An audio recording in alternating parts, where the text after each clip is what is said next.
আসল স্বাদ শুধু MDHT+ থেকেই আসবে। মাথায় দেখো লবঙ্গ এলাচ দিয়ে ভরপুর MDHT+ মশলা। MDH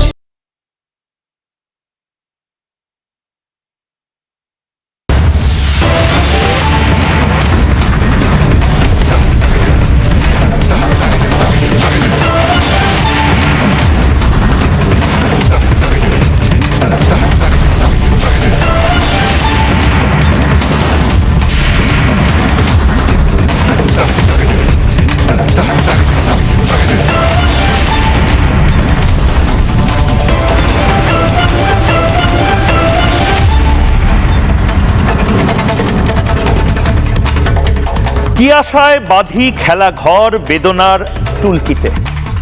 এই টুলকিটটা ফ্লপ হয়ে গেছে এবার ডিপ স্টেটে।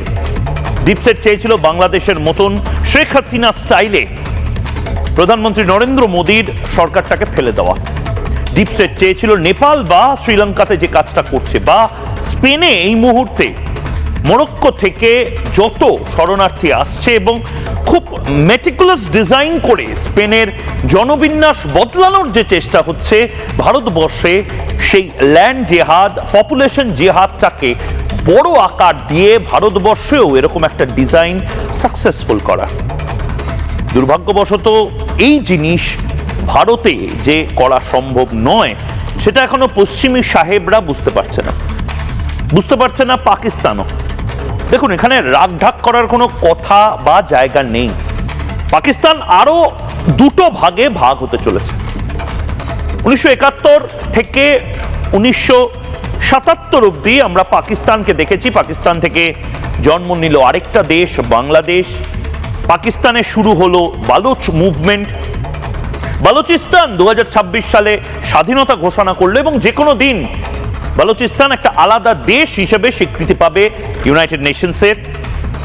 ওদিকে পাক অধিকৃত কাশ্মীর, সে পাক অধিকৃত কাশ্মীর সেটাও যে কোনো দিন আমাদের দিকে চলে আসবে। হুনজা ভ্যালি থেকে গিলগিট বাল্টিস্তান অব্দি আন্দোলন হচ্ছে, বিদ্রোহীরা পাকিস্তানকে টুকরো টুকরো করছে। পাকিস্তান সেনাবাহিনীর একটা সুযোগ চাই ভারতে বিশৃঙ্খলা তৈরি করার, নয়তো তারা টাকা পাচ্ছে না ডিপ স্টেটের থেকে। এই বারবার বারবার ডিপ স্টেট বলি, বিশ্বাস করুন ডিপ স্টেট বাস্তব। ভারতবর্ষের এই উন্নতি, এই অগ্রগতি দেখে ভারত যে এত কিছুর পরেও এক হয়ে আছে, ভারত যে এত কিছুর পরেও টুকরো টুকরো হয়ে 25-26 ভাগে ভাগ হয়ে যায়নি, তার যে ফেডারেল স্ট্রাকচারটা অক্ষুণ্ণ রয়েছে, ভারতে সেনাবাহিনীর কোনো অভ্যুত্থান হয়নি বাংলাদেশ বা পাকিস্তান স্টাইলে, এটা অনেক বড় বড় শক্তিধর মানুষজনের হজম হচ্ছে না। 2024, 2025, 2026 একের পর এক দেশে এক একটা করে সরকার ফেলে দেওয়া হয়েছে। আমি ছবিগুলো আরেকবার মনে করাবো। বাংলাদেশের ছবি, শ্রীলঙ্কার ছবি, নেপালের ছবি। এই ছবিগুলো নির্দিষ্টভাবে আপনার স্ক্রিনে যখন আসবে আপনি মাথায় রাখুন যে এই দৃশ্যগুলো আসলে ভারতে পুনর্নির্মাণ করার চেষ্টা করেছিল ডিপ স্টেট, ভারতে পুনর্নির্মাণ করার চেষ্টা করেছিল মৌলবাদীরা, কিন্তু তারা ট্রাম্প কার্ড ফেলে দেয় অজিত ডোভাল। প্রধানমন্ত্রী নরেন্দ্র মোদীর একটা চালে এবং অমিত শাহ সেই চালটা, সেই স্ট্র্যাটেজিটা ইমপ্লিমেন্ট করার জন্য গোটা দেশ এক হয়ে একে সমর্থন জানায়। সোনাম ওয়াংচুক এখন ভারত রাষ্ট্রের হয়ে কথা বলছে। বন্দে মাতরম ট্রেন থেকে ভারতের অগ্রগতি নিয়ে সোনাম ওয়াংচুক কথা বলছে। ককরোচরা এখন যে যার মতন বিভিন্ন দিকে চলে গেছে। প্ল্যানটা খুব মারাত্মক ছিল। প্ল্যানটা কি ছিল? আপনি যদি খুব ঠান্ডা মাথায় দেখেন এই দেশগুলোতে প্রথম আগুনটা কিভাবে জ্বালানো হলো। আন্তর্জাতিক সংবাদ মাধ্যমকে, নির্দিষ্টভাবে বলতে গেলে পশ্চিমী সংবাদ মাধ্যমকে কাজে লাগিয়ে ডিপ স্টেট একটা ন্যারেটিভ সামনে আনলো। এই ন্যারেটিভটা কি? বাংলাদেশে ছাত্রদের ওপর গুলি চালিয়েছে বাংলাদেশের পুলিশ। নেপালে এই একই ন্যারেটিভ সামনে আনা হলো। জেন জিদেরকে পেলেট গান ছুড়েছে, গুলি চালিয়েছে নেপালের সেনাবাহিনী। শ্রীলঙ্কাতেও ঠিক একইভাবে এই কাজটা করা হলো। আর ভারতবর্ষে আমরা জানি যে এই জিনিস আমাদের সরকার, আমাদের সেনাবাহিনী, আমাদের দিল্লি পুলিশ কোনোদিন করবে না, চেষ্টাও করবে না। কিন্তু গুলি তো চালাতে হবে। লাশ তো প্রয়োজন ডিপ স্টেটের, এবং তার জন্য জান প্রাণ দিয়ে তারা কাজ করতে শুরু করলো। ককরোচদের একটা অংশকে হাইজ্যাক করে নেওয়া হলো, সেখানে বিভিন্ন ধরনের অ্যান্টি ইন্ডিয়ান ফোর্সকে ঢুকিয়ে দেওয়া হলো, তারপরেও তারা ফ্লপ হলো। বেধড়ক মারা হলো পুলিশকে, ইনস্টিগেট করা হলো পুলিশকে, বিভিন্নভাবে তাদের উত্তেজিত করার চেষ্টা হলো। তারা একটা ট্রিগার টিপে একটা ছাত্রকে যদি মারে, সেই লাশ নিয়ে গোটা পৃথিবীতে একটা ভয়ঙ্কর ন্যারেটিভ তৈরি করার সমস্ত আয়োজন ব্যর্থ হলো, এবং তারপর এই হামিম মোল্লাদের কাজে লাগানো হলো। হামিম মোল্লা বা হামিম মন্ডল। কেন অজিত ডোভাল বারবার বলেছে যে আমাদের সজাগ থাকতে হবে? অজিত ডোভাল কালকেও খুব গুরুত্বপূর্ণ একটা কথা বলেছে। হামিম মন্ডলরা ঘরের ভেতরে বসে রয়েছে এমনটা নয়, গোটা ভারতবর্ষে একটা স্ট্রিট মুভমেন্ট বা এমন একটা রাস্তায় আন্দোলন তৈরি করার চেষ্টা হচ্ছে, যে আন্দোলন থেকে এমন কিছু নৈরাজ্যের সৃষ্টি হবে যেটাকে সামনে রেখে ডিপ স্টেট বলবে, দেখো ভারতবর্ষের গণতন্ত্র ভেঙে পড়েছে, এবার ভারতবর্ষে আর ইলেকশনের প্রয়োজনীয়তা নেই, এবার তোমরা রাস্তায় নামো, তোমরা সংসদ ভবনে আক্রমণ চালাও, তোমরা এই জিনিস করো। আসলে অজিত ডোভাল, আসলে নরেন্দ্র মোদী, আসলে অমিত শাহ এই প্ল্যানটা ভেস্তে দিয়েছে। সিলেবাসের বাইরে কয়েকটা বল খেলে দেওয়া হয়েছে, যাতে মাথা ঘুরে গেছে মৌলবাদীদের। অজিত ডোভাল কি বলেছেন একবার শুনবো, এবং বাকি কথা তারপরে। आज भी भारत को बाहर से भी और अंदर से भी बहुत अधिक चुनौतियां हैं। भारत का विकास से सभी लोग बहुत आनंदित हों ऐसा नहीं है। भारत का विकास कई लोगों के लिए, कई देशों के लिए, कई इंटरेस्ट के लिए, उनके लिए ये घातक है, और हमें उसका मुकाबला करना है। उसके लिए हमारे को एक दृढ़ता के साथ संशय को हटाकर, वो संशयात्मा विनाशाय, संशय में मत पड़िए, देश के इंटरेस्ट को सोचिए, देश के इंटरेस्ट में काम करिए। अपनी हर उसको आप आगे बढ़ाने के लिए अगर एकजुट होकर चलें तो उतनी दूर भी नहीं है। आज हम बहुत भाग्यशाली हैं, हमारे देश में एक ऐसा नेतृत्व है कि जहां पर हम अपने आप को शक्तिशाली बना सकते हैं। माननीय मोदी जी, माननीय अमित शाह जी, सभी लोग इतने एकजुट होकर काम करें। অজিত ডোভাল বলছেন ভারতের অগ্রগতি দেখে যে সবাই দারুণ খুশি হবে, সবাই উদ্বাহ নৃত্য করবে, এমনটা নয়। সত্যি তো, ঠিক।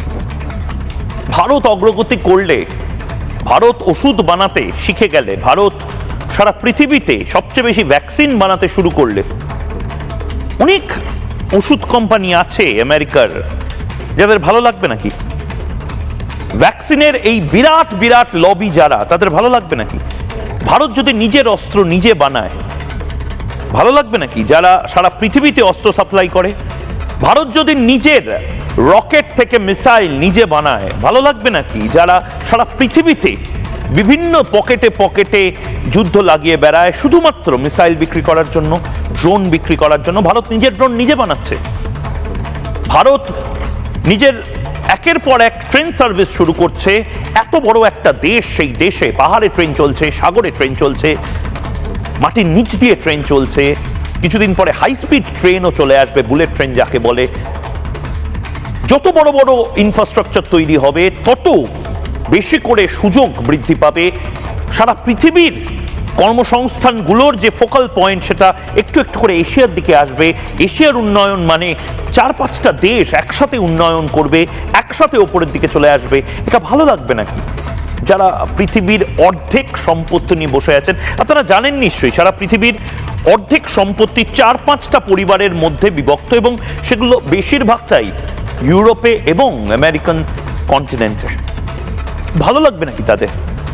ভারত কি এমন করছে যার জন্য অনেকের চিরবিরানি শুরু হয়েছে, এবং তারা যেন তেন প্রকারণে চায় ভারতের এই যে অগ্রগতি সেটা বন্ধ হয়ে যাক, ভারত নিজেকে নিয়ে নিজে ব্যস্ত হয়ে পড়ুক। অর্থাৎ আপনি কাউকে পছন্দ করেন না, আপনার শত্রু, সেই শত্রুর একটা দোকান আছে, সেই দোকানে শত্রুর ব্যাপক সেল হচ্ছে।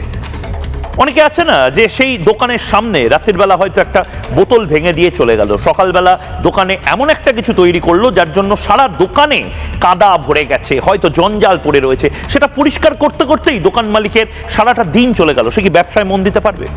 তার পরিবারে এমন একটা কিছু করে দেওয়া হলো, তার পরিবার সেটা নিয়েই ব্যস্ত হয়ে পড়লো, সে দোকানে আসতেই পারলো না। দোকানের সামনের রাস্তাটা কেটে দেওয়া হলো, এমন একটা কিছু করা হলো যাতে করে কাস্টমারই দোকানে আসতে পারে না।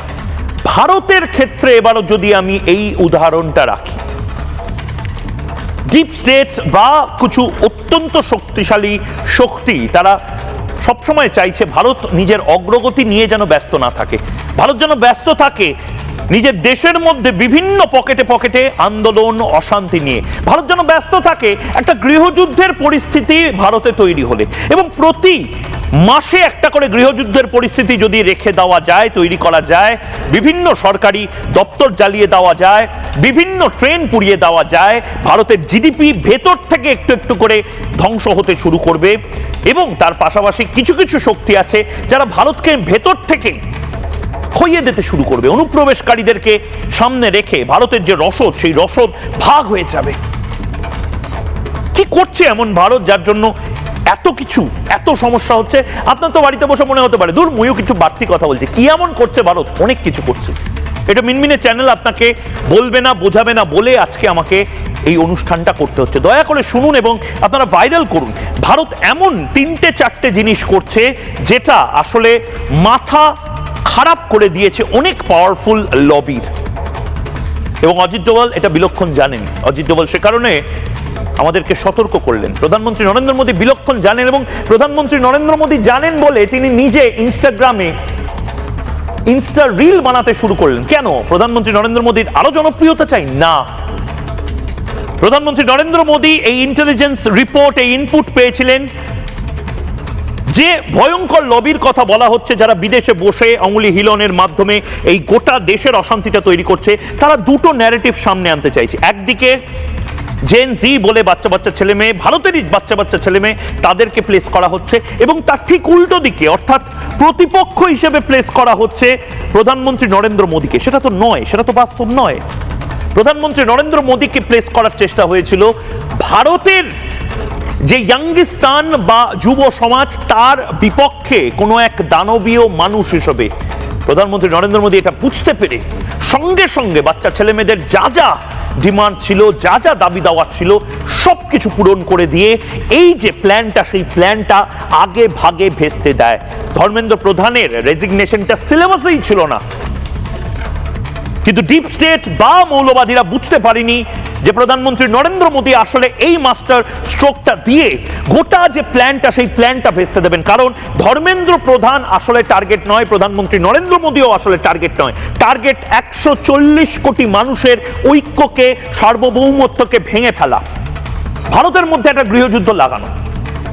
তো যেমনটা বলছিলাম, আমি ম্যাপ দেখাবো একটা, এবং সেই ম্যাপে আমি 4টে জায়গা বা 4টে পয়েন্ট দেখাবো, যে 4টে পয়েন্ট আসলে গোটা ভারতকে বদলে দিচ্ছে। এবং এটা আপনাদের আজ বুঝতে হবে, আমি নিজেও বোঝাবো। ম্যাপটা আগে ফুল ফ্রেমে দেখাই এবং তারপর সাইডে চালাবো। ফুল ফ্রেমে আগে ম্যাপটা দেখাই, 4টে জায়গা খুব ভালো করে দেখে নিন। ভারতের ম্যাপে আমি উত্তর ভারতে জিন্দ সোনিপত রুট হরিয়ানায় এখানে একটি ট্রেনের ছবি দেখাচ্ছি। এবার আমি নিচের দিকে নামছি আমাদের পশ্চিমবঙ্গে, যেখানে কলকাতা বন্দরের একটা ছবি দেখাচ্ছি।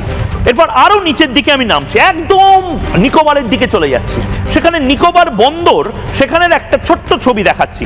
এবং তারপর আবার মেনল্যান্ডের দিকে ফিরছি, ব্যাঙ্গালোর। ব্যাঙ্গালোরে আমি বিস্তারিত কিছু বলছি না। কেন? কেন? এবার ভালো করে বুঝুন ভারতবর্ষ কি এমন করছে এই 4টে পয়েন্টের, যার জন্য গোটা পৃথিবীর যারা মোস্ট পাওয়ারফুল লবি তারা এত ক্ষেপে গেছে। এই যে ট্রেনের ছবিটা আমি দেখাচ্ছি, জিন্দ সোনিপত হরিয়ানার যে ট্রেন রুটটা, যেটা প্রধানমন্ত্রী নরেন্দ্র মোদী শুধু ঘোষণাই করেননি, ঘোষণা করার পরে সেটা নিয়ে অনেক কথা বলেছেন। এটা হচ্ছে হাইড্রোজেন ট্রেন। সারা পৃথিবী যখন তেল নিয়ে লড়াই করছে, পেট্রোলিয়াম নিয়ে লড়াই করছে, এই যে আমরা ইথানল নিয়ে এত কথা বলছি, তখন এই হাইড্রোজেন ট্রেন, যেটা খুব কম দেশ এখন অব্দি বানাতে পেরেছে, সাকসেসফুলি রান করতে পেরেছে, সেই হাইড্রোজেন ট্রেনের একটা সাকসেসফুল প্রজেক্ট ভারতবর্ষ তৈরি করছে। এতে চায়না যেরকম খেপে যেতে পারে, রাশিয়া যেরকম খেপে যেতে পারে, জাপানের মতন বন্ধুবৎসল দেশও খেপে যেতে পারে। আমেরিকার কথা আমি বাদই দিলাম।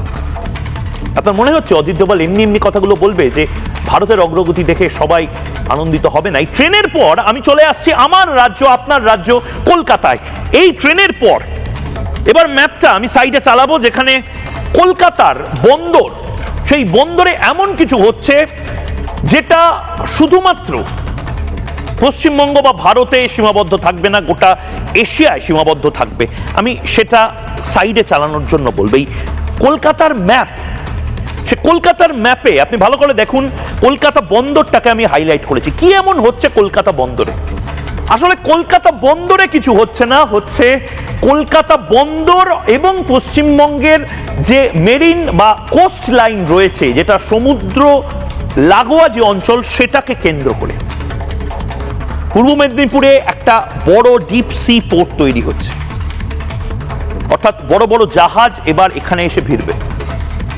কলকাতা বন্দর, শ্যামাপ্রসাদ মুখার্জি পোর্টকে যেভাবে ডেভেলপ করা হচ্ছে, আমি এর আগেও যে ছবিটা দেখিয়েছি এখনো সেই ছবিটা দেখাচ্ছি।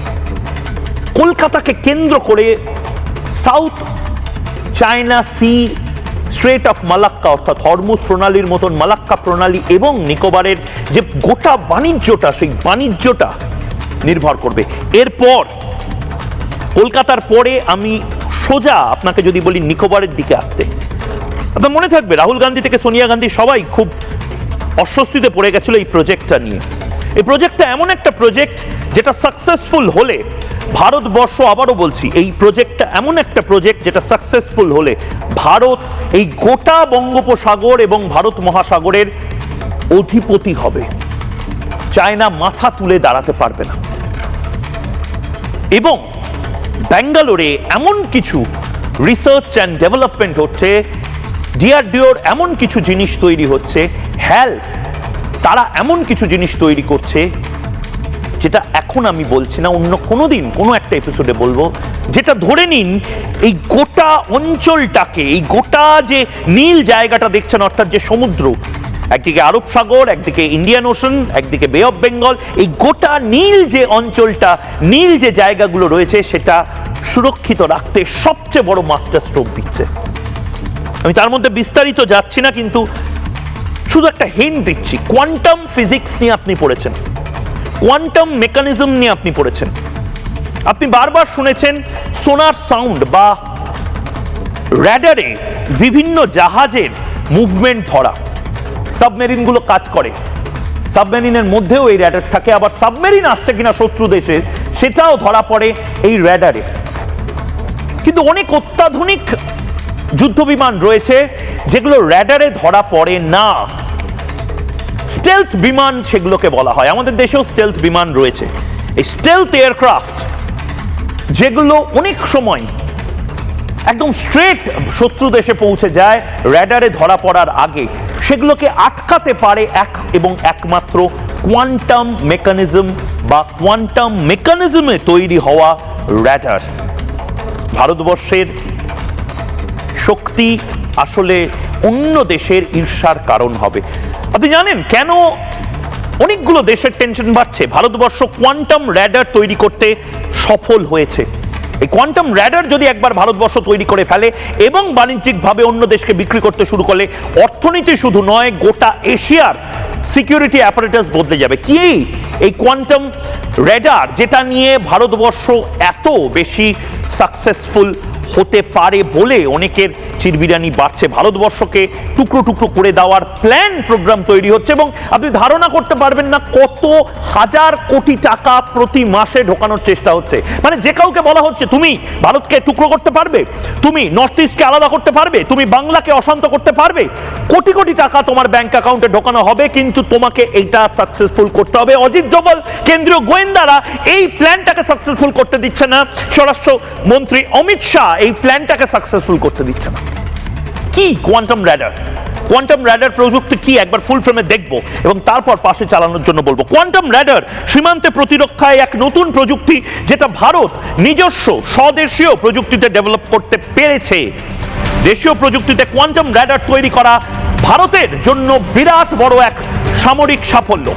শত্রুর যুদ্ধ বিমান থেকে ড্রোন মুহূর্তে শনাক্ত করা যায়, ইলেকট্রনিক জ্যামিং মোকাবিলায় কার্যকর করা যায় এই কোয়ান্টাম র্যাডার। কোয়ান্টাম র্যাডারের উন্নয়নে আরো জোর দিচ্ছে ভারতবর্ষ। ভালো করে বুঝুন, এই কোয়ান্টাম র্যাডার টেকনোলজি পাকিস্তানের কাছে নেই, এই কোয়ান্টাম র্যাডার টেকনোলজি শ্রীলঙ্কায় নেই, ভুটানে নেই, নেপালে নেই, বাংলাদেশে নেই, মিয়ানমারে নেই। এই কোয়ান্টাম র্যাডার টেকনোলজি যদি ভারতের কাছে চলে আসে, নিউক্লিয়ার এনেবলড নেশন বা পরমাণু শক্তিধর দেশ হিসেবে ভারত একেই অন্যদের থেকে অনেকটা ডেভেলপ, অনেকটা পাওয়ারফুল। তার সাথে সাথে ভারতের নিজস্ব S-400 টেকনোলজি তৈরি হয়ে গেছে, ড্রোন অ্যাটাকিং বা ড্রোন প্রোটেকশন সিস্টেম তৈরি হয়ে গেছে। এবার যদি কোয়ান্টাম র্যাডার প্রোটেকশন চলে আসে, ভারতবর্ষকে সমীহ করতে হবে চায়নার মতন দেশকে। রাশিয়া এমনিতেই বন্ধু দেশ, কিন্তু যতই হোক অন্য দেশ, তাকে সমীহ করতে হবে। ভারত গ্রুপ অফ এলিটসে পৌঁছে যাবে এবং এটা সমস্যা ক্রিয়েট করছে। এই হামিম মণ্ডল, সেই হামিম মণ্ডল যে প্ল্যানটা নিয়ে এগোচ্ছিল, অর্থাৎ শুভেন্দু অধিকারীকে মেরে ফেলা, শুভেন্দু অধিকারী মুখ্যমন্ত্রী হিসাবে মেরে ফেললে কার কি লাভ? শুভেন্দু অধিকারী এমন কিছু জিনিস জানেন যেটা পূর্ব দিকে গোটা মানচিত্রের একের পর এক যে ডিজাইন বহু বছর ধরে আমরা ড্র করেছি, সেগুলোকে হয়তো বদলে দিতে পারে। শুভেন্দু অধিকারী এমন কিছু জিনিস নিজেও তৈরি করার চেষ্টা করছেন। ভারত শুধু নয়, এশিয়ার অর্থনীতি বদলে যেতে পারে। এবং আমরা এখন আর ওই অনুব্রত, শাহজাহান, এপাং ওপাং ঝপাং লিগে নেই। আমরা অ্যাকচুয়ালি ভারতের অন্য রাজ্যের সাথে লড়াইটা করছি। এই স্কাই রুট বলে যে সংস্থাটা, এই স্কাই রুট সংস্থা যদি পশ্চিমবঙ্গে একটা ফ্যাক্টরি খোলে, স্কাই রুটটা কি?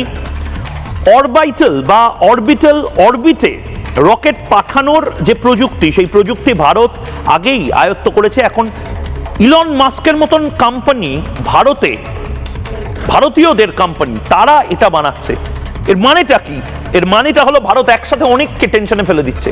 আমরা এতদিন স্বপ্ন দেখতাম ইলন মাস্ক আমাদের দেশে বিনিয়োগ করবে, এখন আমরা নতুন ভাবে একটা অন্য লিগে চলে গেছি, যেখানে আমরা স্বপ্ন দেখছি ইলন মাস্কের মতন প্রযুক্তিবিদ বা উদ্যোগপতি যারা এরোনটিক্সে বা স্পেস টেকনোলজিতে ইনভেস্ট করে, তারা ভারত থেকে প্রযুক্তিটা বানাবে, প্রযুক্তিটা বানিয়ে ভারতীয় কোম্পানি ফর্ম করে ভারত থেকে গোটা পৃথিবীতে ব্যবসা করবে। একটা ছোট্ট প্রতিবেদন দেখব, এই স্কাই রুট বা বেসরকারি যে রকেট সায়েন্স বানানোর, একটা সময় আমরা বলতাম এটা রকেট সায়েন্স নয়, এখন রকেট সায়েন্স পেন্সিল বানানোর মতন করে ভারতীয়রা আয়ত্ত করছে।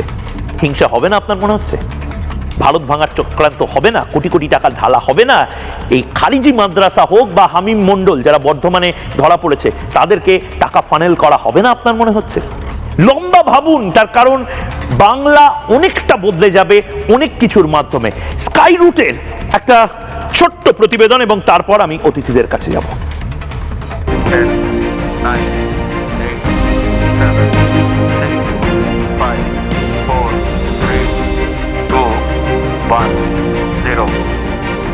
And we have liftoff of Vikram 1.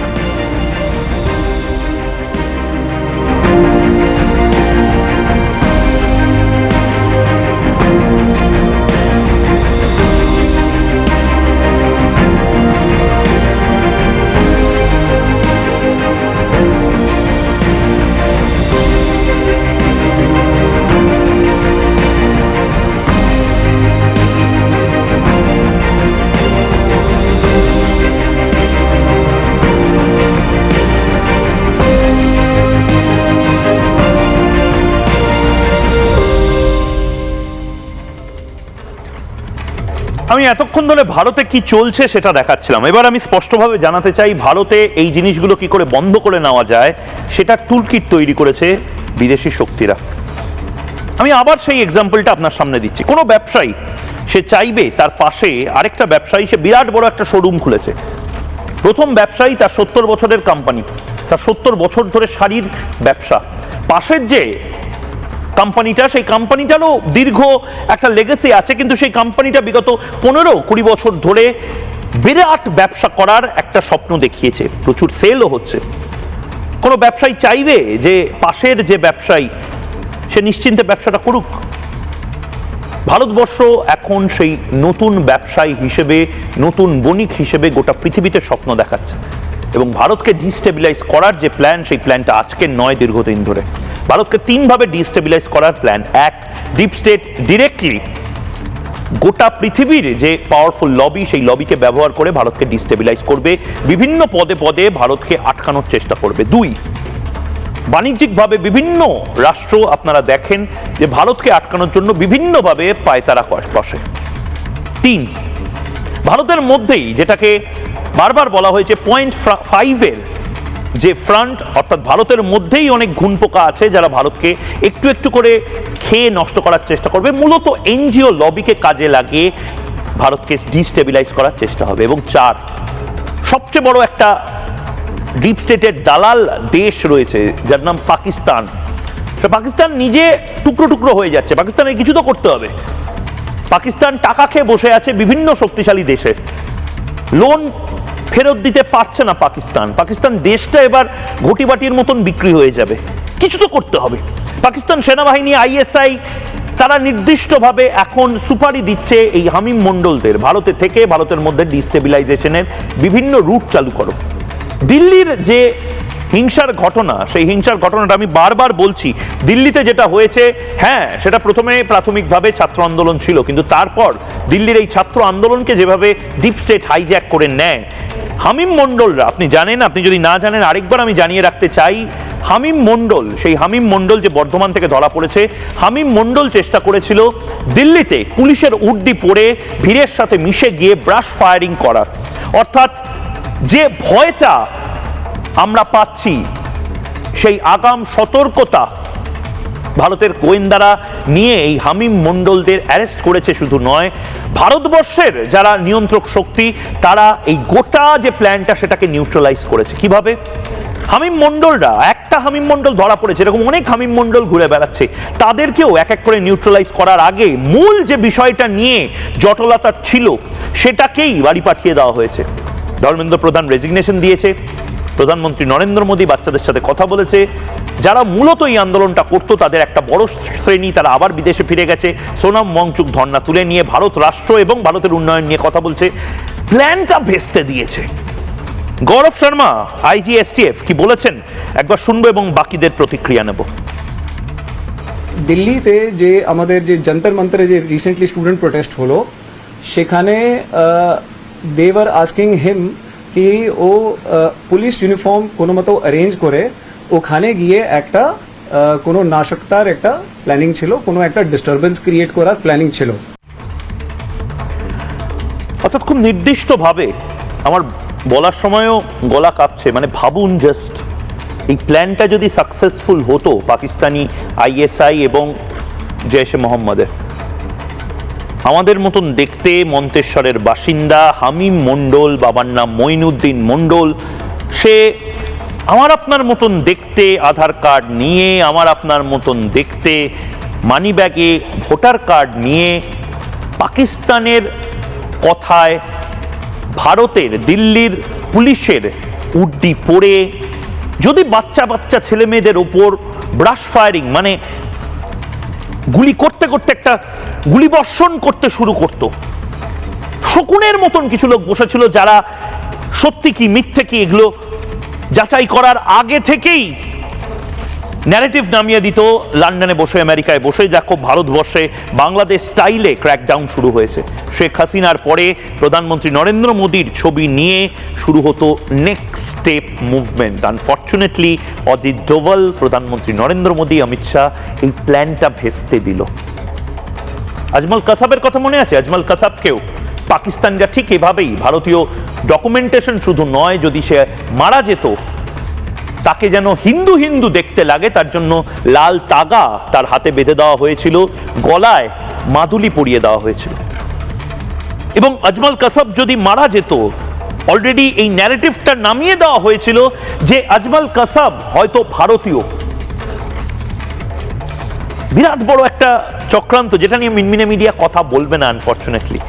তারা আরশোলাদের নিয়ে মহিমান্বিত করে অনেক বড় বড় আর্টিকেল লিখবে। আমি পড়ছিলাম কয়েকটা আর্টিকেল, যেগুলো দেখে মনে হচ্ছে যে আরশোলা গ্যাংকে নিয়ে এমন একটা খবরের কাগজ যারা স্বাধীনতার সময়ও লেখালেখি করেছে, তারা এত সুন্দরভাবে কি করে লিখতে পারে, মানে কি খেয়ে তারা লিখতে পারে? ডিপ স্টেটের দালালি করে? আসুন, যারা রয়েছেন রাষ্ট্রবাদী, প্রত্যেকেই রাষ্ট্রবাদী রয়েছেন, তাদের সাথে একবার আলাপ করে নিই। স্টুডিওতে আমার সাথে রয়েছেন এই মুহূর্তে রাজশ্রী লাহিড়ী, বিজেপি মুখপাত্র। এই মুহূর্তে আমার সাথে রয়েছেন শ্রেয়সী সিংহ সিনহা, গবেষক, মেজর ঋত্বিক পাল, প্রাক্তন সেনাকর্তা রয়েছেন, দীপাঞ্জন চক্রবর্তী, ইন্টেলিজেন্স বিশেষজ্ঞ এবং বিজেপি বিধায়ক উত্তরপাড়ার রয়েছেন। আমি শুরুতে দীপাঞ্জন চক্রবর্তী বিধায়ক হিসাবে এবং ইন্টেলিজেন্স কর্তা হিসাবে আপনার কাছে যাচ্ছি। দীপাঞ্জন দা, এখন আর রাগ ঢাক করে লাভ নেই।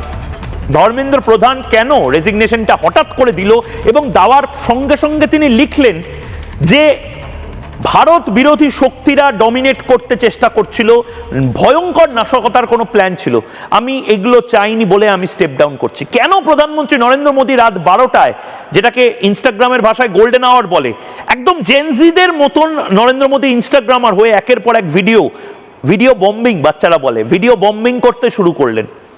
তার পেছনের কারণটা মারাত্মক, যেটা ওদের সিলেবাসের বাইরে ছিল। ওরা বুঝতে পারেনি যে ভারত এভাবে রিয়্যাক্ট করবে। ওরা ভেবেছিল বোধহয় বাংলাদেশ স্টাইলে রিয়্যাক্টটা করা হবে। একবার ডিস্টেবিলাইজ করা গেল, কিন্তু এটা বারবার আসবে তো। দেখো ময়ূর, ব্যাপারটা যে কথাটা তুমি বলছিলে সিলেবাস বদলে যাওয়া, কারণ ওরা একটা ভুল করে ফেলেছে যে এই দেশটার নাম ভারতবর্ষ। এমনকি কলকাতায় যা হয়েছে, সেই বাংলার মুখ্যমন্ত্রীর নাম মাননীয় শুভেন্দু অধিকারী, এবং ভারতবর্ষে রয়েছেন ব্রহ্মা বিষ্ণু মহেশ্বর বলি আমরা, মোদীজি, অমিত শাহজি এবং ডোভাল স্যার। ব্যাপারটা হচ্ছে, দেখো এটা তো আমরা তোমাদের চ্যানেলে আমরা বারবার আমি বলেছি এই কথাটা, যে এত লাইটলি এদের নেওয়া যাবে না। কারণ আমি সন্ত্রাসবাদীদের সঙ্গে লড়াই করা অনেক সহজ, ডিপ স্টেটের সঙ্গে লড়াই করাটা কিন্তু বেশ কঠিন। কারণ তোমার পক্ষে আইডেন্টিফাই করা খুব মুশকিল। তুমি কলকাতার একটা বড় বিশ্ববিদ্যালয় ধরে নাও, আমি এক্সাম্পল বলছি, যাদবপুর বিশ্ববিদ্যালয়, তার একজন মাননীয় সম্মানীয় অধ্যাপক, তুমি কি জানতে পারবে যে তিনি ডিপ স্টেটের লোক কিনা? একজন কোনো বড় শিল্পী, সাহিত্যিক, তুমি জানতে পারবে তিনি ডিপ স্টেটের লোক কিনা? আবার এই লোকগুলো অধ্যাপক বা শিক্ষক বা একাডেমিশিয়ান ভেবে তারা ওই বাজারি পত্রিকায় বা ওই মিনমিনে চ্যানেলে তারা কিন্তু এই ককরোচ আন্দোলন, বিচ্ছিন্নতাবাদী আন্দোলন, এগুলো নিয়ে লাফালাফি করে। এবং তুমি প্রমাণ করাটা মুশকিল, প্রমাণ করা যায়, সেটা করবেও ভারত সরকার, যে এরা ডিপ স্টেটের এজেন্ট। এই আমরা বলি মস্তিষ্ক প্রক্ষালন বা ব্রেন ওয়াশ। ব্রেন ওয়াশ বা র্যাডিকালাইজেশন শুধু গ্রামীণ এলাকার গরিব বা অশিক্ষিত সংখ্যালঘু সম্প্রদায়ের ছেলেকে করা আছে তা নয়। এই যে চিপকে না দীপকে কি একজন আছেন, কিন্তু যথেষ্ট উচ্চশিক্ষিত, আমেরিকায় উচ্চশিক্ষা নিতে গিয়ে সেখানে তার ব্রেন ওয়াশ হয়েছে এবং সে জর্জ সরোস আর ডিপ স্টেটের হয়ে কাজ করছে। তো এইগুলোকে ট্যাকল করে, এবং দিল্লিতে প্রচুর পরিমাণে কিন্তু ওখানে বুদ্ধিজীবী এগিয়েছে। আর এদের সঙ্গে তুমি আজমল কাসাবের মতো ডিল করতে পারবে না, এদের সঙ্গে অন্যভাবে ডিল করা হবে, এবং সেটা ভারত সরকার করছে। দীপাঞ্জন দা, এটা তো খুব মারাত্মক একটা প্ল্যান, ভয়ঙ্কর মারাত্মক একটা প্ল্যান। এই যে বর্ধমানের যে হামিম মণ্ডল, সে পুলিশের ইউনিফর্ম পরে, দুদিন আগেই মেজর ঋত্বিক পাল বলছিল যে এটা নাকি জয়েশ বা লস্করের একটা পুরনো স্টাইল, হয় নিজেকে হিন্দু হিসাবে প্রজেক্ট করো বা পুলিশ বা মিলিটারি হিসাবে প্রজেক্ট করে ভিড়ে মিশে গিয়ে কাপুরুষের মতন এই টেরর অ্যাটাকগুলো করো, যাতে কিছু হয়ে গেলে আমাদের দোষ, গৃহযুদ্ধের পরিস্থিতি। হ্যাঁ দেখো ময়ূর, এটা আমি বারবার বলেছি না, আগে আমি তৃণমূলের ব্যাপারে বলতাম এবং এখনো বলছি, আমি ওটা তো স্ট্রিক্ট করছি, বা বামপন্থীরা আমি এখনো স্ট্রিক্ট করছি। আর এই ককরোচটা তো নতুন, এরা একই স্কুলের স্টুডেন্ট। এদের এখন এই মুহূর্তে পশ্চিমবঙ্গকে বা ভারতবর্ষকে ডিস্টেবিলাইজ করতে গেলে একটা বাংলাদেশের মতো আন্দোলন চাই, এবং তার জন্য এদের শবদেহ চাই। যার জন্য সে শবদেহ নিজেদের হোক, সেই শবদেহ নিরীহ ছাত্র বা সাধারণ মানুষের হোক, তাদের শবদেহ চাই। যে আন্দোলনের নামে ভারত সরকার বা পশ্চিমবঙ্গ সরকার গুলি চালিয়ে নাগরিককে হত্যা করেছে, আমি ক্রেডিট দেব দিল্লি পুলিশকে এবং কলকাতা পুলিশকে, তারা সংযম দেখিয়েছেন। কিন্তু এই সংযমটা আমাদের এবারে আরো আক্রমণাত্মক হতে হবে, কারণ এই ডিপ স্টেটের এজেন্টরা কিন্তু ছড়িয়ে আছে। আমি বারবার বলছি, ডি র্যাডিকালাইজেশন করা অনেক সহজ, কিন্তু ডিপ স্টেটের, কারণ এরা শিক্ষিত, এই ডিপ স্টেটের লোকরা যখন আসছে না তাদের, কারণ এরা অলরেডি র্যাডিকালাইজ শুধু নয়, এদের ব্রেন রয়েছে, এরা শিক্ষিত, ঠিক, এবং এরা কোটি কোটি টাকা পাচ্ছে। সুতরাং এদের আইডেন্টিফাই করে, এবং মূল যেটা সমস্যা সেটা এফসিআরএ, এই যে ফরেন কন্ট্রিবিউশন রেগুলেশন অ্যাক্ট হয়ে গেছে, তাতে এনজিও গুলোর এবং ডিপ স্টেটের লোকদের ভাত মারা যাচ্ছে, আমেরিকা এবং জর্জ সোরসের টিম তারাও জানে না যে তারা এখন টাকা পাম্প করতে পারবে না ভারতবর্ষে। এটা একটা সব থেকে বড় ইনস্টিগেশন, যার জন্য এত ত্বরান্বিত আন্দোলনটা করলো। ওরা কার সুবিধাটা নিল? সোনম ওয়াংচুকের। তো আমাদের ভারতবর্ষে যে সমস্ত চায়, আন্না হাজারে হোক, সোনম ওয়াংচুক হোক, যারা মোটামুটি ভারতবাসী বা ভারতকে মানে সম্মান করে রাষ্ট্রপতি, তাদের খুব সাবধান থাকতে হবে আন্দোলন করার আগে। তারা কিন্তু এই অ্যাটম বাম বা এক্সপ্লোসিভটা এই ডিপ স্টেটের এজেন্টদের হাতে ছেড়ে দিচ্ছে, এটা যেন না হয়। ঠিক, আমি রাজশ্রী লাহিড়ী রয়েছেন এখানে। রাজশ্রী, খুব সিরিয়াসলি একটা বিষয় যেটা মানে এখন ন্যারেটিভ বিলটা রাষ্ট্রবাদীদেরই করতে হবে। অজিত ডোভালের বক্তব্য দিয়ে আমি এই অনুষ্ঠান শুরু করলাম। অজিত ডোভাল ভুল তো কিছু বলছেন না, যে সবাই যে উদ্বাহন নৃত্য করবে এটা ভাবা যেরকম ভুল, আবার আমাদের খুব গা ঢিলামি দিয়ে বসে থাকাটাও ভুল। আমাদের যে যে জিনিস, যে যে প্রজেক্ট আমরা করছি, এবং পশ্চিমবঙ্গকে কেন্দ্র করে আমি প্রথমে যে ম্যাপটা দেখাচ্ছিলাম, নিকোবরে কিছু একটা বড় হচ্ছে, কলকাতায় কিছু একটা বড় হচ্ছে, ব্যাঙ্গালোরে হচ্ছে, আবার হরিয়ানাতে হচ্ছে। তো তোমার বাড়িতে তোমার এত আরে ছেড়ে দাও তোমার উন্নয়ন, এটা তো হিউম্যান সাইকোলজি রাজশ্রী। তোমার যদি একটু বেশি প্রোগ্রেস হয়, আমারই জেলাসি হবে। আর আমাদের দেশের প্রোগ্রেস হচ্ছে পাশের দেশগুলোর বা বড় বড় দেশগুলোর জেলাসি হবে না? মহিবদা, এই প্রগ্রেসের আমি কয়েকটা শুধু তথ্য, খুব কম লোকের তো ইন্টারেস্ট থাকে পড়াশোনা এগুলো করা। ভারতবর্ষ কি কি করেছে আমি জাস্ট কয়েকটা তালিকা দিচ্ছি, স্পেস এবং মিলিটারি অ্যাচিভমেন্টস ভারতবর্ষের। It's all there in open public forum, তাই জন্য এটা পাবলিক পেয়ে যাবে। আমরা চন্দ্রযান করেছি, আমরা আদিত্য পাঠাচ্ছি কি না সানের, সূর্যের করোনার ট্র্যাকিং করার জন্য। আমরা অ্যাক্সিওম 4 প্রজেক্টস করছি কি না হিউম্যান স্পেস লিফটিং কাজ করছে। প্রাইভেট অরবিটাল লিঙ্ক, যেটা কিছুদিন আগে দেখলে সেইটা। ফাস্ট ব্রিডার নিউক্লিয়ার রিঅ্যাক্টর, আমাদের যে 3 স্টেজ নিউক্লিয়ার প্রোগ্রাম আছে তার ফাস্ট ব্রিডার রিঅ্যাক্টর, সেটা নিয়ে কাজ করছে। ন্যাশনাল সুপার কম্পিউটার, ভারতবর্ষ তার নিজস্ব ন্যাশনাল সুপার কম্পিউটার রুদ্র এবং পরম সিরিজ, সেইটা নিয়ে কাজ করছে। এবার যেটা খুব ইন্টারেস্টিং একটা জিনিস, ভার্গবাস্ত্র।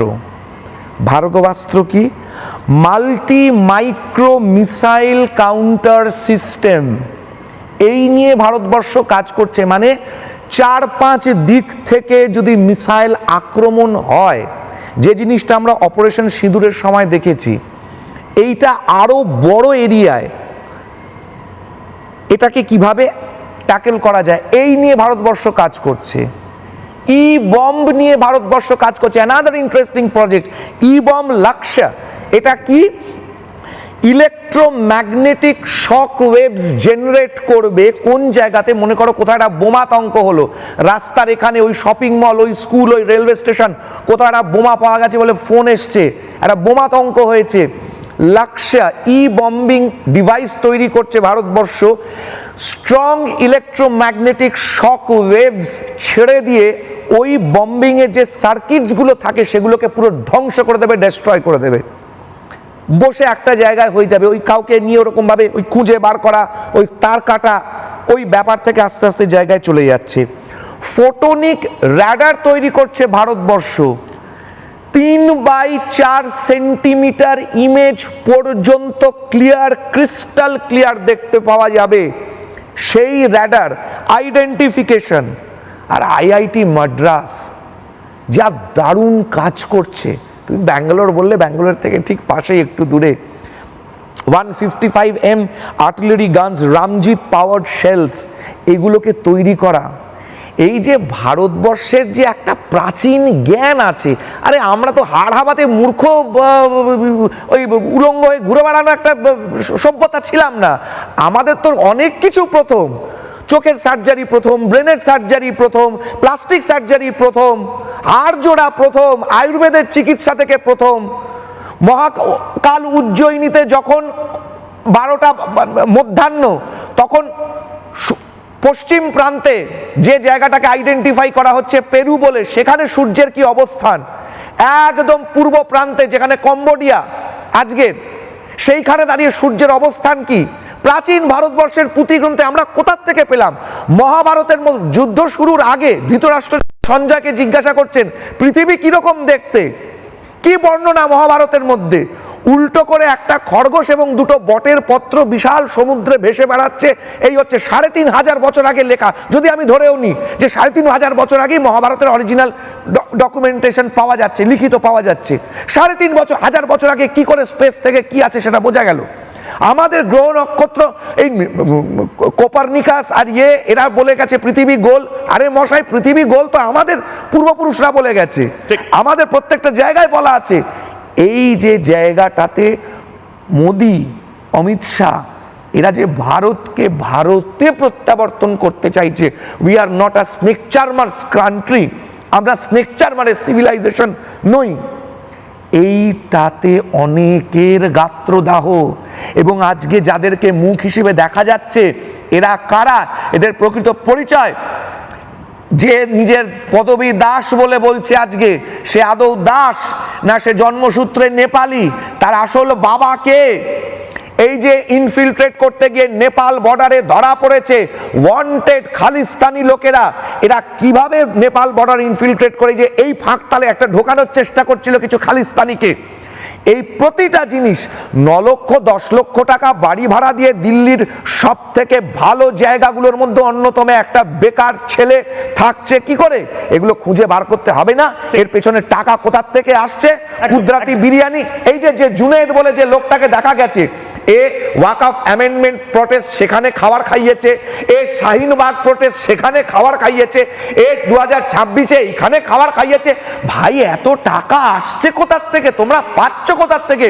আর এইটা জিজ্ঞাসা করলে কান্নাকাটি। একদম একদম। আমি মেজর ঋত্বিক পালের কাছে যাব। মেজর ঋত্বিক পাল লাগাতার এই অ্যাঙ্গেলটা নিয়ে রিপাবলিক স্টুডিওতে, ইনফ্যাক্ট আমি কালকেও দেখছিলাম রিপাবলিক স্টুডিওতে একদম ধরে ধরে বিশ্লেষণ করছিলেন মেজর। আরেকবার যদি বাংলার মানুষকে বলেন, কারণ এটা খুব ভয়ানক একটা জিনিস, এসটিএফ যেটা বলল মেজর পল, যে পুলিশের উর্দি ওদের কাছে ছিল এবং শুধুমাত্র পলিটিশিয়ানকে অ্যাসাসিনেট করা না, মানে শুভেন্দু অধিকারী বা অন্যান্য মন্ত্রীকে হত্যা করার ছক না, তাদের সন্তানকে খাদিম কর্তা অপহরণের মতন তাদের সন্তানকে হোস্টেজ বানিয়ে বড় বড় জঙ্গিদের ছাড়ানোটাও প্ল্যান ছিল। এটা তো মারাত্মক প্ল্যান। আমি কয়েকটা বিন্দু দেব, ওই বিন্দুগুলোকে কানেক্ট করলে, এই ডটস গুলোকে কানেক্ট করলে তুমি দেখতে পাবে যে বৃত্তটা সম্পূর্ণ হচ্ছে। প্রথম আমি শুরু করব ডোনাল্ড ট্রাম্পের স্বীকারোক্তি দিয়ে, যে আমেরিকা টাকা পাম্প করেছে ভারতের রাজনীতিতে এবং ইলেকশনে আনরেস্ট আনার জন্য, প্রথম কথা। দ্বিতীয় কথা, যে একটা হিউজ মেশিনারি যেটা ইনস্টেবিলিটি আনার জন্য ইউজ করা হয়, social media campaigning, media campaigning, তাহলে এর ফান্ডিং গুলো কোথা থেকে আসছে? আমাদের এই জিনিসগুলোকে কানেক্ট করতে হবে। ঠিক একই সময় ভারত সরকার কি নিয়ে এলো? এফসিআরএ অ্যামেন্ডমেন্ট বিল, যে এনজিও থ্রু যে ইলিগাল টাকাগুলো আসছে, সেই টাকাগুলো যাচ্ছে কোথায়, কিভাবে সেগুলো ব্যবহৃত হচ্ছে। দ্বিতীয় হচ্ছে যে প্রথমে শ্রীলঙ্কাতে সরকার টপল করে দেওয়া হলো, তারপরে বাংলাদেশে অস্থিরতা নিয়ে আসা হলো, তারপরে নেপালে অস্থিরতা নিয়ে আসা হলো, আর পাকিস্তান তো অলরেডি অস্থির আছে। অর্থাৎ সেই পুরনো চাণক্য নীতি, যে গরম রুটি খেতে হলে ধার দিয়ে আস্তে আস্তে ছিঁড়ে ছিঁড়ে খাও, মাঝখানে হাত দিতে গেলে কিন্তু হাত পুড়ে যাবে। অতএব আগে ভারতবর্ষকে ঘিরতে থাকো, তারপরে ভারতবর্ষকে টার্গেট করো। তারপর ছাত্র আন্দোলনের নামে আমরা কি দেখলাম? এখনো পর্যন্ত 2873 জন already established criminal facial recognition দ্বারা তাদেরকে আইডেন্টিফাই করা গেছে, যাদের মধ্যে 163 জন মার্ডার এবং অ্যাটেম্প টু মার্ডারে অলরেডি কনভিক্টেড, 61 জন রেপের আসামি আছেন, 6 জন পক্সোর আসামি আছেন এবং 284 জনের নামে ডাকাতির কেস আছে। তাহলে এটাকে কিভাবে ছাত্র আন্দোলনের নাম দেওয়া যায়? এরপরে টেকনোলজিকে কিভাবে ব্যবহার করা? যেমন আন্দোলনের মাঝখানে আমরা দেখতে পেলাম যে দিল্লি পুলিশের এক ডিসিপির ভিডিও ভাইরাল হয়ে গেল, যেখানে উনি বলছেন যে সরকার আমাকে ছাত্রদেরকে টেররিস্ট তকমা দিতে বলছে, কিন্তু আমি দিচ্ছি না, আমি এই ধরনের চাকরিকে ধিক্কার জানাই। পরে দেখা গেল যে ওটা একটা deep fake AI generated video. অতএব অলরেডি এই যে একটা টেকনিক্যাল সেটআপ, এই যে একটা মেশিনারি, এটা অলরেডি এস্টাবলিশ ছিল। না হলে ককরোচ পার্টি ফরমেশনের সঙ্গে সঙ্গে মিলিয়ন্স অফ ফলোয়ার্স আর ম্যাক্সিমাম ইসলামিক কান্ট্রিজের ফলোয়ার্স কোথা থেকে এলো? এটা তো কোনো জাদু বলে হয় না, আজকের ডেটে কোনো কিছু জাদু বলে হয় না, সবকিছুই পেড। কোনো কিছু অর্কেস্ট্রেট করতে হলে আগে থেকে সেগুলো সব অ্যারেঞ্জ করে রাখা হয় সেই সব মেশিনারি। হ্যাঁ, এটা মেজর পাল, এটা তো বেসিক অর্থনীতি। আজকে যদি 20 লাখ কোটি টাকার একটা ইন্ডাস্ট্রি, সেটা আমি ধরে নিলাম আমেরিকাতে ছিল, ভারত যদি সেই প্রযুক্তিটা বানিয়ে 20 লাখ কোটি টাকার ইন্ডাস্ট্রিটাকে নষ্ট করে দিয়ে নিজের দেশে সেই প্রযুক্তিটা নিয়ে আসে, তাহলে 20 লাখ কোটি টাকার ইন্ডাস্ট্রি বাঁচানোর জন্য 1 লাখ কোটি টাকা আমি তো বিভিন্নভাবে ফান্ড করার চেষ্টা করতেই পারি। মানে এই বেসিক সায়েন্সটাই তো হয়তো এই মুহূর্তে অ্যাপ্লিকেবল হচ্ছে, যেটা ডিপ স্টেটের প্রবলেম হচ্ছে। হ্যাঁ, একটা ছোট্ট জিনিস খালি বলে দিই যে এটাকে কিভাবে টুকরে টুকরে গ্যাংয়ের সঙ্গে তারা কিভাবে এই মুভমেন্টটা জড়িত। এই মুভমেন্ট সাপোর্ট করতে কারা কারা এলেন অরুন্ধতী রয়, যিনি মানেনি না যে কাশ্মীর ভারতবর্ষের অংশ। আর কে এলেন? কলিন গঞ্জালভিস, যিনি আজমাল কাসাবের জন্য মার্সি পিটিশন ফাইল করেছিলেন। আর কে এলেন? প্রশান্ত ভূষণ, যিনি মাঝরাত্রে সুপ্রিম কোর্টের দরজা খটখট করতে গিয়েছিলেন ইয়াকুব মেননের ফাঁসি আটকাবেন বলে। আর কে এলেন? নন্দিতা নারায়ণ, যিনি স্টেজে উঠে গাইলেন যে বাস নাম রহেগা আল্লাহ কা। তাহলে অতএব পুরো বৃত্তটাই সম্পূর্ণ হচ্ছে। আর ওদিকে সৌরভ দাসকে দেখা যাচ্ছে কখনো আম আদমি পার্টির পুরনো ছবিতে, কখনো কোনো কমিউনিস্ট পার্টির লোকের সঙ্গে। তাহলে এই বৃত্তটা পুরোপুরি কমপ্লিট হয়ে যাচ্ছে। বেশ বেশ, দীপাঞ্জন দা হাত তুলছিলেন, আমি শ্রেয়সীর কাছে যাওয়ার আগে একবার দীপাঞ্জন দা এবং রাজশ্রী 30 সেকেন্ডস করে যাব, কিন্তু দীপাঞ্জন দা এই যে কথা বলছিলেন মেজর পাল, দেখো এটা খুব ক্লিয়ার, তোমাদের সেই ভিডিও তোমরা গান করেছো। পাকিস্তানের ইসলামাবাদের সেন্ট্রাল ইসলামাবাদের এমপি সাহাদুদ্দিন যখন টিভি ইন্টারভিউতে বলছে যে আমরা কাশ্মীর ফিরিয়ে আনবো পাকিস্তানের হাতে এবং আমরা 370 আবার ইমপ্লিমেন্ট করবো, এবং সাংবাদিকের প্রশ্নের উত্তর যে এত বড় দেশে কি করে করবেন, উনি তো বলেছেন ওপেন, সেই ভিডিও আমার কাছে হয়েছে, তোমার কাছে হয়েছে, যে আমাদের ভারতে প্রচুর এমপ্যাথাইজার আছে, এবং নাম নিয়েছিলেন অরুন্ধতী রয়, মমতা ব্যানার্জি, অরবিন্দ কেজরিওয়াল, রাহুল গান্ধী। তো ডিপ স্টেটের জন্য আমরা জর্জ সোরেসকে তো পরে দায়ী করবো, আগে তো আমার ঘরের শত্রুগুলো, এই যে ঘরের বড় আরসুলাগুলোকে পেস্টিসাইড মারতে হবে। ঠিক, রাজশ্রী 30 সেকেন্ডস, আমি তারপরে শ্রেয়সীকে আনইন্টারাপ্টেড টাইম দেব। পালের সাথে একটা লাইন শুধু অ্যাড করে দিতে চাই। সৌরভ দাস উমার খালিদের গার্লফ্রেন্ড, উমার খালিদ অর্থাৎ ইয়াকুব মেমন অর্থাৎ আফজাল গুরু, অর্থাৎ তার সাথে সাথে কাশ্মীরি সেপারেটিস্ট, পাকিস্তান, সঙ্গে ডিপ স্টেট। এই লাইনটা আমরা বুঝতে পেরে গেছি। আজ যে অন্তরঙ্গভাবে যে ছবিটা সৌরভ দাসের উমার খালিদের গার্লফ্রেন্ডের সঙ্গে আমরা দেখতে পাচ্ছি, সোশ্যাল মিডিয়ায় ভাইরাল হয়েছে, এর অর্থটা কি? তার মানে 2 2 4 তো এই জায়গাটাতে হয়েই যাচ্ছে। বেশ বেশ, শ্রেয়সী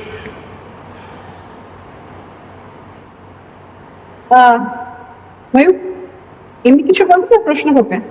আমার নির্দিষ্টভাবে একটাই জিনিস জানার, মানে প্রশ্নের থেকেও ইম্পর্টেন্ট হচ্ছে আলোচনাটা। মানে কি সাংঘাতিক একটা প্ল্যান, যে প্ল্যানটা গ্রামে গ্রামে বোঝানোটাও একটা ন্যারেটিভ বিল্ডিং। মানে ডিপ স্টেট ইজ রিয়েল, একেবারেই তাই। পাকিস্তান যে এইটাতে পুরো ভেন্ডার হিসেবে কাজ করছে সরকার ফেলার, এটা বাস্তব। একেবারেই তাই। আমি যেটা বলতে চাইছি সেটা হচ্ছে, যখনই কোনো ক্যাম্পেইনে দেখবে ডেমোক্রেসি ইন ডেঞ্জার বা ইউথ এম্পাওয়ারমেন্ট বা জয়েন্ট ক্লাইমেট অ্যাকশন বা সোশ্যাল জাস্টিস, অ্যান্টি করাপশন বা মানবাধিকার ভায়োলেশন, হিউম্যান রাইটস ভায়োলেশন, এরকম কিছু কথার উদ্ভব হয় না, তখনই বুঝবে যে সেই ক্যাম্পেইনটি definitely funded by whatever entity we call it as deep state. তো আমি একটা জিনিস জাস্ট পয়েন্ট করতে চাই, এই যে সৌরভ দাসের কথা আমরা অনেকক্ষণ ধরে শুনছিলাম, অভিজিৎ দীপকে তো একটা ডেফিনেটলি খুব ইম্পর্টেন্ট প্লেয়ার এটাতে, কিন্তু সৌরভ দাসকে পার্টিকুলারলি লাইমলাইটে যদি আমরা দেখি, তাহলে 2025-এ নরওয়েতে ওয়ার্ল্ড এক্সপ্রেশন ফোরাম হয়েছিল, এবং সেই ওয়ার্ল্ড এক্সপ্রেশন ফোরামের হেড ছিল ম্যাক্স নাইগার্ড, এবং ম্যাক্স নাইগার্ড হচ্ছে এক্স ডাগজাভিসন বস। ডাগজাভিসন হচ্ছে একটা নরওয়ের একটা মিডিয়া চ্যানেল, যেখানকার একটা জার্নালিস্ট, তোমরা সবাই জানবে, খুব ফেমাস হয়েছিল কিছুদিন আগে, হেলে লাইন সেভেডসেন, আমাকে মাফ করবে যদি আমার নামটা একটু ভুলভাল হয়। যখন প্রাইম মিনিস্টার মোদি নরওয়েতে গিয়েছিলেন, তখন সব থেকে বেশি অ্যান্টি মোদি ক্যাম্পেইন যে মহিলা চালিয়েছিল সে হচ্ছিল এই হেলেলিয়া। এবং ওই যে নরওয়েতে ওয়ার্ল্ড এক্সপ্রেশন ফোরাম হয়েছিল 2025-এ, যেখানে সৌরভ দাস একজন ভীষণ ইম্পর্টেন্ট স্টেক হোল্ডার হিসেবে স্টেজে বসেছিল, সেই একই স্টেজে মাইক নিয়ে কিন্তু পাশে তার হেলেলিয়াও বসেছিল। সুতরাং এই কানেকশনটা এটা খুব ইম্পর্টেন্ট যে এরা কিন্তু সবাই absolutely funded by Rockefeller company, Ford, OSD যেটা ওপেন সোসাইটি ফাউন্ডেশন, ওএসএফ, এরা সবাই ফান্ডেড বাই দেম। তো এই যে কানেকশন, এটা একটা আমাদের খুব ইম্পর্টেন্ট কানেকশন। এবং তোমাকে আরেকটা জিনিস বলি, সৌরভ দাস নিজেকে ইনভেস্টিগেটিভ জার্নালিজম একজন মানে ইনভেস্টিগেটিভ জার্নালিস্ট হিসেবে পরিচয় দেয়। তার সাথে সাথে কিন্তু সে ক্লাইমেট জয়েন্ট অ্যাকশন ফোরামের বা ফ্রন্টের হচ্ছে কো-ফাউন্ডার। এবং এই ক্লাইমেট জয়েন্ট অ্যাকশন ফ্রন্ট যেটা আছে সেটা কিন্তু absolutely funded by Rockefeller foundation. এবং রকফেলার ফাউন্ডেশন বা স্ট্যান্ডার্ড অয়েল কোথাকার কি, কোথা থেকে আসছে বা তাদের কি কানেকশন, সেটা কিন্তু আমাদের আর জানতে বাকি নেই। দ্বিতীয় কথা হচ্ছে, এরা প্রথম থেকেই ট্রাই করছিল যে কোনো ভাবে যে কোনো কথাকে উঠিয়ে এরা একটা গণ আন্দোলন তৈরি করবে, যেটাকে আমরা বলি সিভিল ওয়ার তৈরি করবে এবং ইন্ডিয়াকে ডিস্টেবিলাইজ করবে। এবং সেটা ওরা ডেফিনেটলি বাংলাদেশের ফুটস্টেপ ফলো করেছিল। বাংলাদেশেও যখন কোটা মুভমেন্ট এসেছিল হাসিনা সরকার, কিন্তু তথাপি কিন্তু তারা প্রথমে প্রচুর বলেছিল আমাদের এইটা চাই, এই দফা চাই, ওই দফা চাই, এই দফা চাই। অনেক দফা চাওয়ার পরে হঠাৎ তারা একটা বললো দফা এক দাবি এক, শেখ হাসিনার পদত্যাগ। এখানেও কিন্তু তারা সেটাই করার চেষ্টা করেছিল। অশেষ ধন্যবাদ আমাদের সরকারকে এবং ধর্মেন্দ্র প্রধানজিকে এবং আমাদের ব্রহ্মা বিষ্ণু মহেশ্বর যেটা বলছিলেন কিছুক্ষণ আগে, তাদেরকে অশেষ ধন্যবাদ যে ধর্মেন্দ্র প্রধানজি মহাশয় ঠিক টাইমে এরকম একটা ইম্পর্টেন্ট ডিসিশন নিয়ে পদ থেকে সরে দাঁড়ালেন। এবং শুধু তাই নয়, সিথওয়ে বন্দর অর্থাৎ মিয়ানমারের সিথওয়ে বন্দর, সেটা নিয়েও অনেকের ঘুম উড়ে গেছে। আমি সেই ম্যাপটাও আমি একবার দেখাবো, তারপরে শ্রেয়সী তোমার প্রতিক্রিয়া নেব। আমি দর্শককে জানাতে চাই, এটা আমি বারবার বলছি, কলকাতার উন্নয়নটা এই মুহূর্তে হাই প্রায়োরিটি। কারণ বার্মার দিকে ভারত একটা বিরাট বড় বন্দর তৈরি করছে, সে বন্দরটার নাম সিথওয়ে বন্দর। আপনারা নিশ্চয়ই জানেন যে এই সেভেন সিস্টার ত্রিপুরার একদম নিচে হচ্ছে চট্টগ্রাম, কক্সবাজার, এই সমস্ত এলাকা। এই চট্টগ্রাম থাকার কারণে ত্রিপুরা বা মিজোরাম বা মেঘালয় এই এলাকাটা এটা ল্যান্ডলক, সত্যি এখানে সমুদ্রের কোনো অ্যাক্সেস নেই। আমি ম্যাপটা দেখানোর জন্য বলবো, বেঙ্গল উইথ মিয়ানমার যে ম্যাপ, বার্মা যে ম্যাপ, সেই ম্যাপটা একবার যদি আমি দেখানোর জন্য বলি, ভালো করে দেখুন। এই পশ্চিমবঙ্গ থেকে হুগলি নদীতে যদি বিরাট বড় বন্দর তৈরি করা যায়, মাত্র 539 কিলোমিটার হচ্ছে এই সিথওয়ে, যেটা আবার রাখাইন দেশে রয়েছে, অর্থাৎ যেখান থেকে রোহিঙ্গারা সবচেয়ে বেশি সংখ্যক ছড়িয়ে পড়েছে। এবং আপনি যে দেখতে পাচ্ছেন এই বার্মার যে ম্যাপটা আমি দেখাচ্ছি, এখানে যদি সারা পৃথিবীর মাল পৌঁছে দেওয়া যায়, সেখান থেকে নদী পথে এবং তারপর সেখান থেকে আইজল, মিজোরামের আইজল একদম কাছে, মাত্র একদিনের মধ্যে সেখানে মাল পৌঁছে যেতে পারে। এটাও ঘুম উড়িয়ে দিয়েছে চায়নার এবং অন্যান্য দেশের। সেরকম আমি 30 সেকেন্ডের প্রতিক্রিয়া তোমার থেকে নেব। অনেক কিছু পূর্ব দিকে হচ্ছে, যার জন্য আচ্ছা আচ্ছা এই মুহূর্তে রাজশ্রী তোমার থেকে আমি 30 সেকেন্ডের প্রতিক্রিয়া নেব। রাজশ্রী। চট্টগ্রাম অলরেডি আন্দোলন হচ্ছে, চট্টগ্রাম থাকতে চাইছে না হিন্দু বৌদ্ধ মেজরিটির চট্টগ্রাম। দিনের পর দিন সেখানে যে অত্যাচার চলছে, ভয় অনেকের অনেক কিছু। শেখ হাসিনা বলেছিলেন একটা খ্রিশ্চান স্টেট তৈরি করার পরিকল্পনা। 1858 উত্তর পূর্ব ভারতে হিন্দু সাধু সন্ন্যাসীদের প্রবেশ নিষিদ্ধ করলো ব্রিটিশ সরকার। 47-এ দেশ স্বাধীন, পণ্ডিত নেহেরু সেই আইন তুললেন না। সেই আইন তোলা হলো 2014 সালের পর। পুরো ডেমোগ্রাফি উত্তর পূর্ব ভারতের পরিবর্তিত। শেখ হাসিনার আজকের দিনের কথা 2 2 4 কি সুন্দর মিলে যাচ্ছে।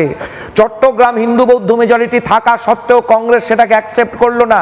সিলেট জাস্ট আসাম থেকে ছেড়ে দেওয়া হলো। সিলেটের পাশে ময়মনসিংহ, মহারাজা ময়মনসিংহ আপ্রাণ চেষ্টা করছেন, 2-4টে সাব ডিভিশন ভারতবর্ষের মধ্যে যদি রাখা যায়, ময়মনসিংহ, মুক্তাগাছা, ময়মনসিংহ, ময়মনশাহী, গৌরীপুর, নেত্রকোনা, সুসং, সবাই মিলে চেষ্টা করছে যদি ময়মনসিংহ একটুখানি অংশ থাকা যায়। থাকতে পারলো না, কারণ সিলেট ছেড়ে দেওয়া হলো। ময়মনসিংহ, সিলেট, ত্রিপুরা, চট্টগ্রাম সুন্দরভাবে মাঝখানের এই জায়গাটা থাকলে পরে কক্সবাজার ছেড়ে দেওয়া হলো পাকিস্তানকে। বন্দর দেওয়া কেন হবে না বলে, কেন ছাড়লো, কারা ছাড়লো? আজকে যদি ছাড়া না হতো তাহলে ভারতবর্ষের অবস্থা থাকতো না। আজকে দাঁড়িয়ে সেখানকার হিন্দুরা যে লড়াইটা দিচ্ছে এবং আলাদা হতে চাইছে পূর্ববঙ্গের থেকে, আজকে তার বিরুদ্ধে দাঁড়িয়ে আজকে সেইগুলোকে বানচাল করা। সেটা তো একটা আলোচনা। আমি শেষটা একদম এটা বলেই করব যে যারা এতদিন ধরে ভাবতেন পশ্চিমবঙ্গের কোনো সম্ভাবনা, কোনো অপরচুনিটি নেই, পশ্চিমবঙ্গের কি পোটেনশিয়াল আছে আপনারা ধারণা করতে পারবেন না। পশ্চিমবঙ্গে কেন্দ্রীয় সরকারি প্রকল্প আসতে দেওয়া হতো না। এই যে স্কাই রুট বলে যে সংস্থার কথা বললাম, ভাবুন তো, রকেট যদি পশ্চিমবঙ্গে, যদি এই রকেট শ্রীহরিকোটায় বানানো, উৎক্ষেপণী সমস্ত কিছু হয়, আমাদের এখানে চাঁদিপুরে যদি হয়, তাহলে আমাদের পশ্চিমবঙ্গে কেন হবে না? পশ্চিমবঙ্গে ব্রাহ্মসের একটা ফ্যাক্টরি কেন হবে না যদি এটা লখনৌতে হতে পারে? পশ্চিমবঙ্গে বিভিন্ন অস্ত্র বা বিভিন্ন মিসাইলের যে সেন্টারগুলো, সেগুলো কেন পশ্চিমবঙ্গে আসানো যাবে না? কেন সিঙ্গুরে একটা ড্রোন ফ্যাক্টরি তৈরি হবে না? এই প্রশ্নগুলো করে আজ জবাব চাই বাংলা এখানে শেষ করলাম। একটা ছোট্ট বিরতি নিচ্ছি, বিরতির পর ফিরে আসছি।